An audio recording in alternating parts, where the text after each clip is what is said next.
Merci beaucoup, cher Rémi. Merci, Papa Amadou Sarr. Cher Emmanuel, merci. Thank you, dear friends.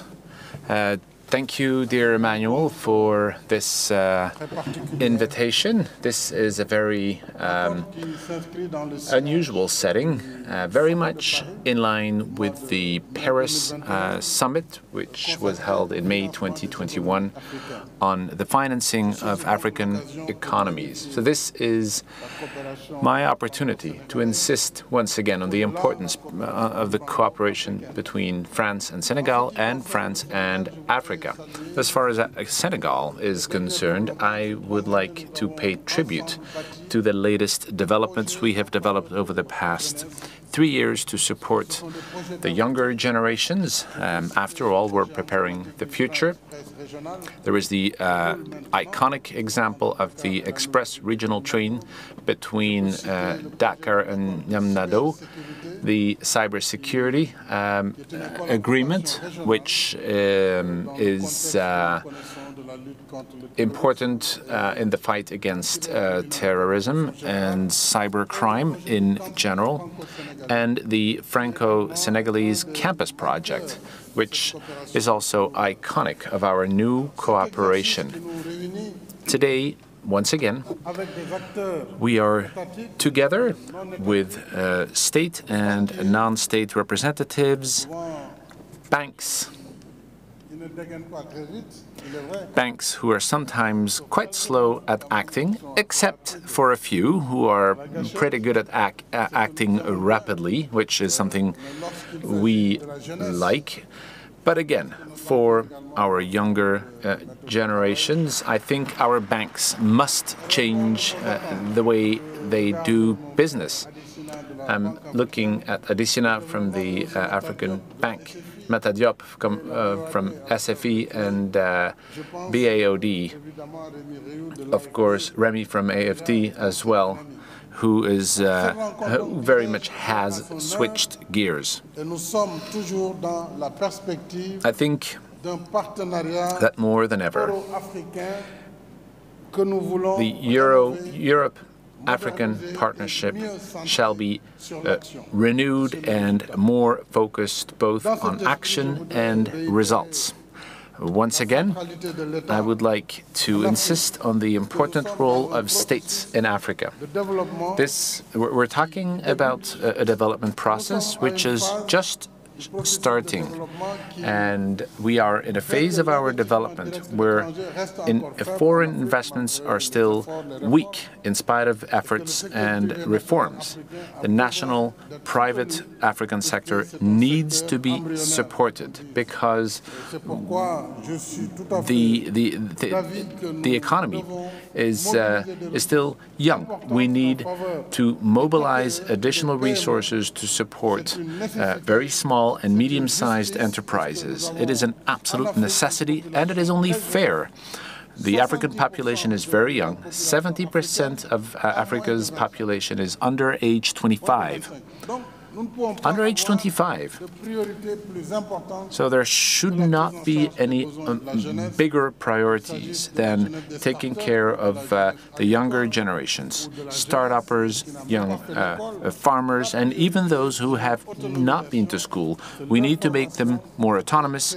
We must train them, and we must provide proper funding mechanisms. And I'm convinced that Emmanuel Macron is also a champion for French youngsters and will support African youngsters as well to provide greater resources to support our youngsters. C'est donc dire qu'en ce qui nous concerne, nous Africains, l'État est au four et au moulin, comme on dit.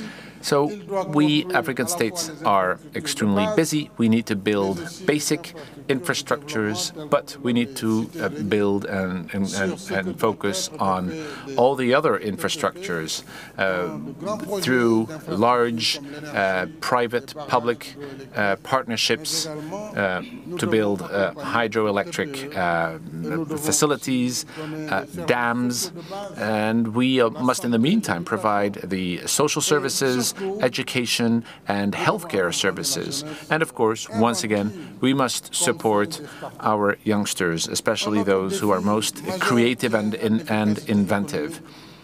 We must improve our economic efficiency. We're a democracy, and we must be able to take fast decisions and implement them. In democracies, it takes a bit longer sometimes. You have to get projects approved by different bodies before they can be implemented. And again, our younger generations are eager to be taken into consideration. So there is, in a sense, a form of contradiction, because there is a need for greater transparency and governance, which comes with all kinds of procedures, and at the same time there is a real need for speed. So we need to find some sort of a compromise, some sort of a trade-off, and that's a reality for governments, it's a reality for banks, and for all partners. Everyone must make efforts to accelerate, speed up the process and remain ever more efficient.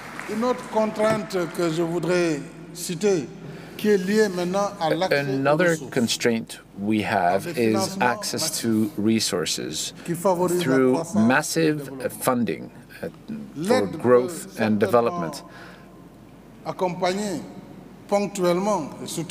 We need to support certain sectors, but as we all know, public support to development cannot provide the entire support and funding of a continent like Africa. We need additional funding. We need more funding, and sometimes we need to blend financing between concessional resources and commercial financial resources to, once again, find the right maturity and sustainable interest rates. And this will allow Africa to have access to the amount of money it needs to grow. And that is the reason why I have always pleaded in favor of the OECD reforms. This is something we've discussed with you, Emmanuel, on export credits. Since we buy goods from your country, the rules that organize export credits must be facilitated. We need to make most procedures are at 10 years. We have rates at 1.5, at 2%. I think that we could stretch them, OECD could stretch them to 18 years for certain types of goods. For example, if you are going to build a hydroelectric plant, low carbon, which is good for the planet, but you have a 12-year credit for infrastructures that are amortized over 100 years. Something just doesn't work. So in order to take larger volumes of finance, we must have stronger partners on export credits, for example, and wealthy countries like France should facilitate the reallocation of specific drawing rights. Africa needs $100 billion US. To not only become more resilient in the current situation of pandemic, but more. We were resilient, and we did manage the COVID-19 crisis, which is not over yet, but we need more cash to jumpstart our economies, and that money must come from special drawing rights, and we need to define the mechanisms of these special drawing rights and how they shall be used. Le We think that the monetary fund could provide some of it, only some of it. The World Bank is also one of our partners, and the African Bank of Development, BOAD. They work directly with different African states. And here again, I know that you were one of the first presidents of a Western state to plead in favor of reallocation. I think everyone now agrees on this, but we're still waiting for the money, Mr. President.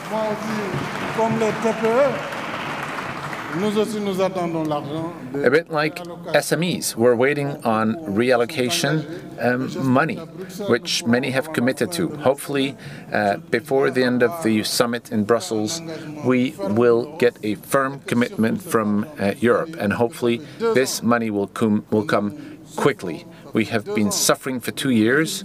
We have been resisting the virus for 2 years, but the social consequences are absolutely terrible. The consequences on jobs are terrible. Today we need a new economic plan to restart the economy, a bit like in Europe or in the US. We need similar mechanisms based on solidarity, and it should be shared by all African countries. I'm going to conclude, Mr. President, by saying a word about the financing of SMEs and especially very small companies. What distinguishes Africa is its informal economy, which can be a weakness, but it can also be a strength. I think one should take Africa as it is. Africa, by definition, is informal. So let's take this, let's accept this, and let's support the informal economy by gradually formalizing it and giving it the resources it needs.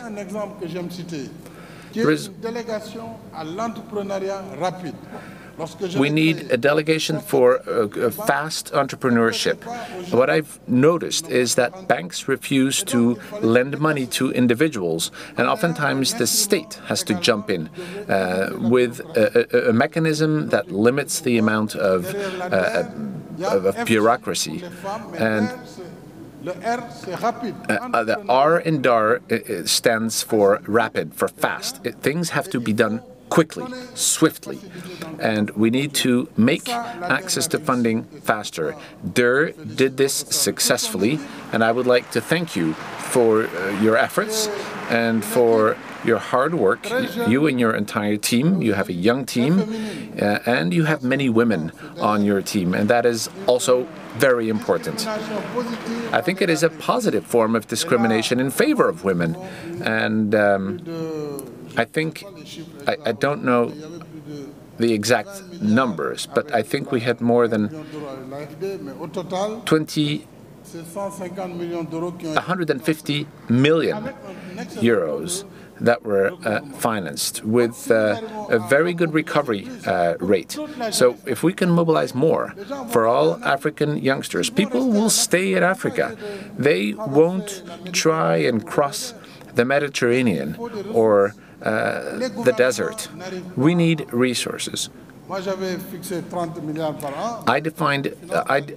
said we need 30 billion per year, but we don't have this. We had one program, a joint program called PAVI, which is which recognizes corporate initiatives, and in this program we're associated with AFD, and again I would like to ask Mr. Emmanuel Macron for your support. I think we need 1 or 2 billion euros that can be used to finance organizations like DER that should be created everywhere in Africa, in all African countries. We need banks for young entrepreneurs, a bank that does not follow the same traditional mechanisms other banks use. It is possible, and it is my personal commitment as the President of the African Union. I'm turning to the French President, Emmanuel Macron. I think that if we cannot do this together, well then it will probably never happen. Thank you very much.